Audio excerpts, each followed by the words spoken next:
This is my grandma. Back in time, she told me a lot about saving money and stuff like that. Her favorite story was how back in time everything only cost 2 cents. Once she also told me that it's the government's fault that these days everything is very expensive. She's complaining about the government. Complaining. That's what reactive people do. Just complaining, but there are also other persons. They're proactive people. Proactive people not focusing on problems. Proactive people focusing on solutions. They don't complaining all day and all night long. This is a proactive person. For example, if this proactive person has a business, he's not complaining about that, for example, the customers are not buying enough these days. He focuses on what he can control. For example, if he's designing a laptop or stuff like that, he's focusing on how he can design a product that a lot of customers like. But that means work. A lot of hard work. And a lot of people like to do this hard work.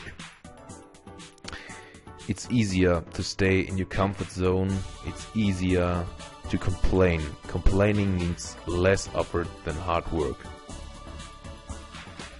So that's habit number 1. Be proactive. Imagine you're going to visit a funeral in some days. But at this funeral there's something different. You know the name on the grave. It's your name. Ask yourself a question. What is my opinion about myself? What is my opinion about myself? Staying on my own grave. But there's also another interesting question. Are you now doing the things you'll like to be remembered for? The things you care about? Being healthy, for example. Being a healthy person. Not being an angry person all day complaining and stuff like that. Also like to be remembered as a productive person. A person that reads a lot of books. So why you're watching TV all day? That's not what you like to be remembered for. So you see the difference between the stuff you're doing today and the opinion you'd like to have later about yourself?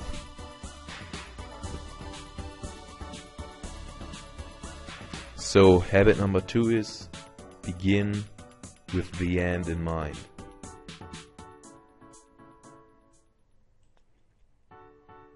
If you have to think about what is the most important thing in my life, you maybe would say, for example, it's something like sports.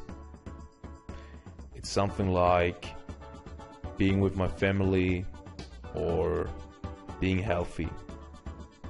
I think probably the last answer I would get is I'd like to hang around and doing stuff like watching TV or only organize papers at work or cooking coffee for your boss.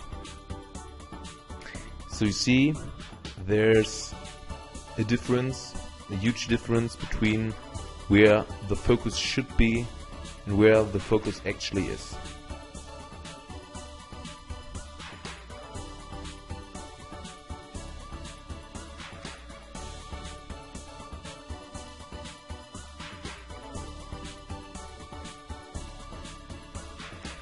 This is the actual difference, the difference of focus. So if you see this difference in your life, you should focus on the first things first. So habit number 3 is put first things first.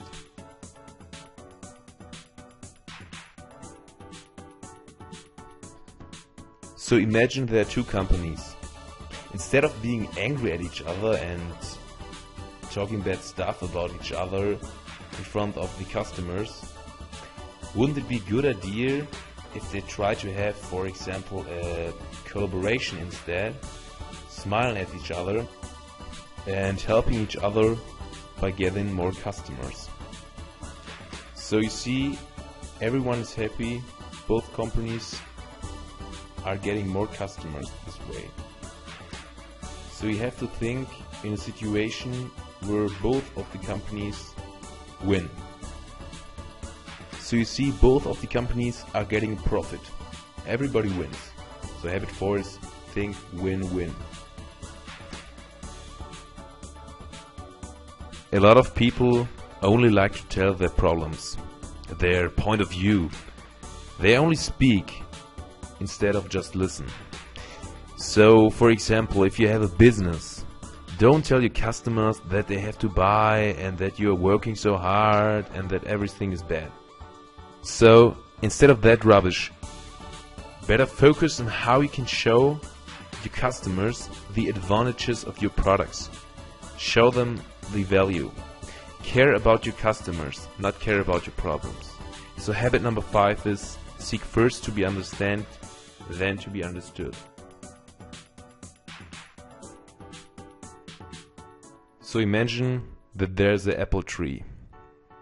An apple tree with a lot of apples on it, and a lot of people would like to eat these beautiful, juicy, yummy apples. For example, these two persons. Person number 1 and also person number 2. But we both know everyone alone could not climb the tall tree.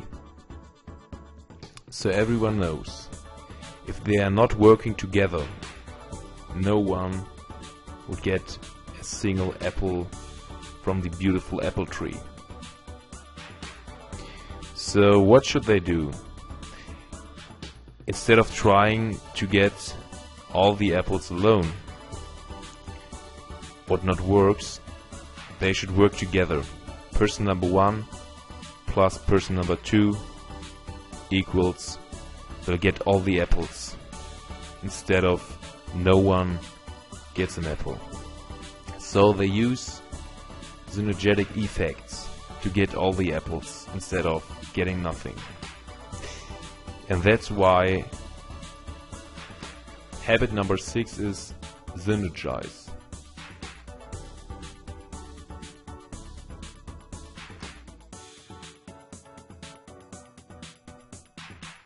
Imagine there's a person who'd like to get himself a Christmas tree with his saw. But his saw is not working very well. But there's his friend. And his friend has a brilliant idea what the person has to do that the saw is working. He says, sharp your saw so your saw is working. That's his brilliant idea. But his friend responds, I don't have time for that. I don't have time to sharpen my saw.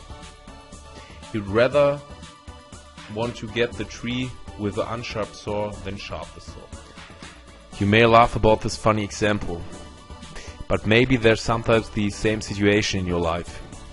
You don't find an hour or half an hour to do sports, don't have the time to clean up your house. Care about the simple and important things. Habit number 7 is sharpen the saw. And here are all 7 habits in a little overview.